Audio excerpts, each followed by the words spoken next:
Shalom saudaraku, jumpa lagi dalam Suara Gembala. Saudaraku, satu fakta yang menyedihkan. Meskipun secara usia kita ini sudah dewasa, tetapi seringkali masih ada sifat kanak-kanak yang belum kita tinggalkan dari hidup kita.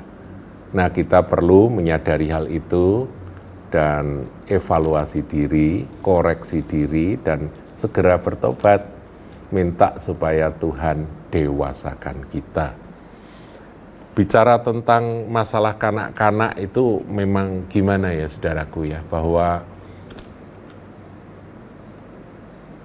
kalau kita mau tahu anak-anak itu sifatnya seperti apa, di sini ada catatan saudaraku ya. Ciri dari anak-anak.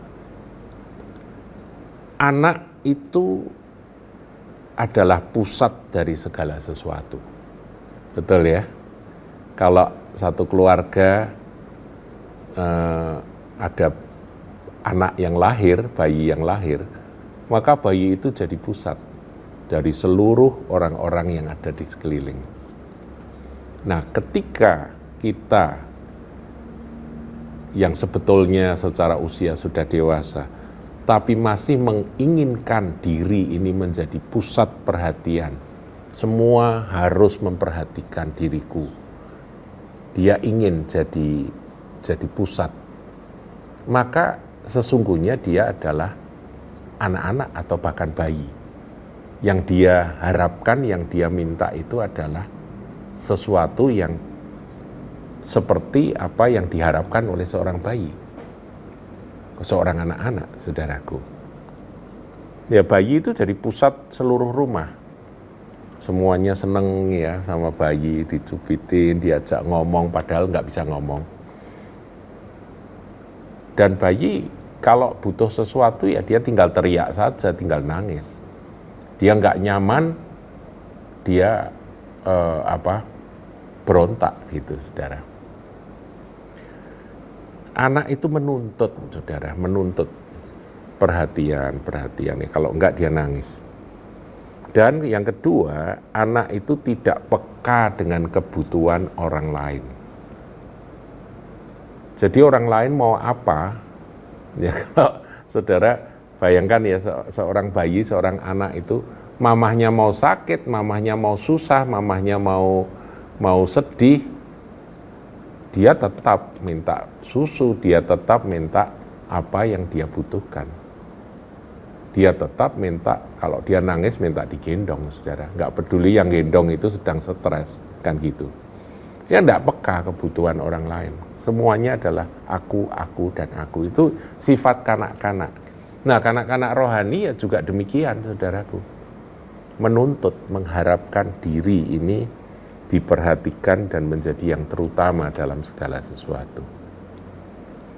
Ya, menuntut kebutuhan sendiri.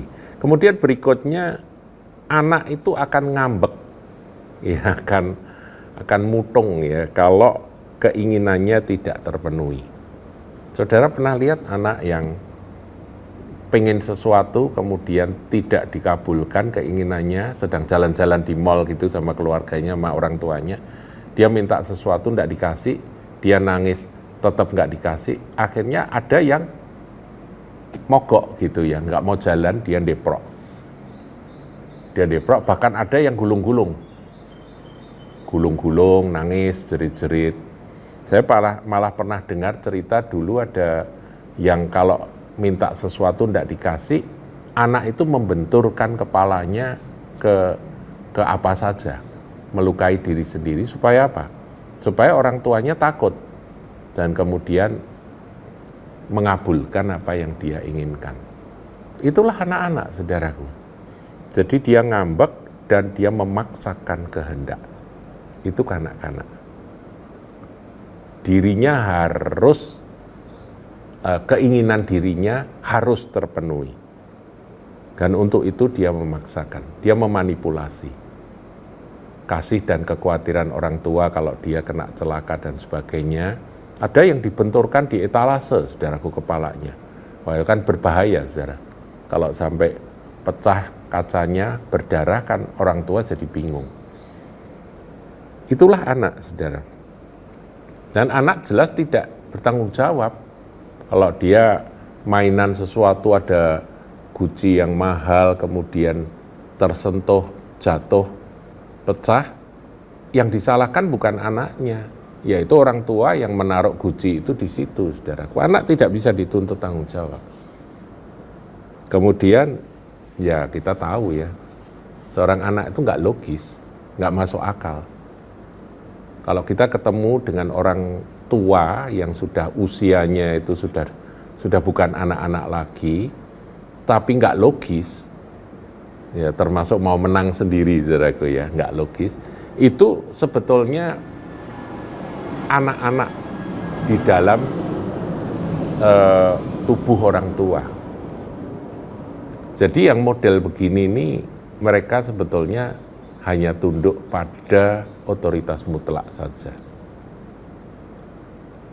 Jadi saudaraku, mari kita bertumbuh secara rohani. Firman Tuhan itu jelas ya, dikatakan bahwa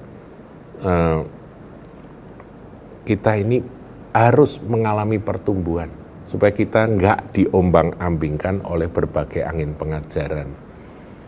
Saya ulangi lagi ayat firman Tuhan di dalam Efesus 4 ayat yang ke-14, sehingga kita bukan lagi anak-anak yang diombang-ambingkan oleh rupa-rupa angin pengajaran, oleh permainan palsu manusia dalam kelicikan mereka yang menyesatkan. Saudaraku, bertumbuhlah. Panggilan yang pertama ketika kita mau mengikut Kristus adalah menyangkal diri. Seorang anak nggak bisa nyangkal diri. Jadi saudara harus bertumbuh dewasa. Sejak mengenal Kristus, pelajaran kita adalah pelajaran yang mendewasakan kita, yaitu semua yang menjadi keinginan diri kita itu harus mulai dilepas satu persatu. Menyangkal diri dan memikul salib. Dan mengikut Kristus. Teladannya adalah Tuhan Yesus. Jadi kalau sampai ada poin-poin yang tadi saya bacakan, saudaraku, menjadi pusat segala sesuatu, ingin jadi pusat segala sesuatu, tidak peka kepada kebutuhan orang lain, terus ngambek bila keinginannya tidak terpenuhi, nggak bertanggung jawab. Kalau itu semua ada di dalam diri kita sebagai orang yang sudah dewasa, saudaraku, nggak logis, dan hanya mau tunduk pada otoritas yang mutlak. Artinya kalau nggak ada sesuatu yang tangan besi begitu, dia tetap nggak bisa, tetap maunya sendiri. Nah, kalau masih ada poin-poin ini, ayo kita bertobat. Kita nggak mau jadi anak-anak terus.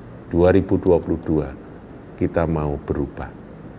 Dan kasih karunia Tuhan akan memampukan saudara dan saya untuk bertumbuh dan bertumbuh dan bertumbuh, dan akhirnya kita boleh menjadi dewasa.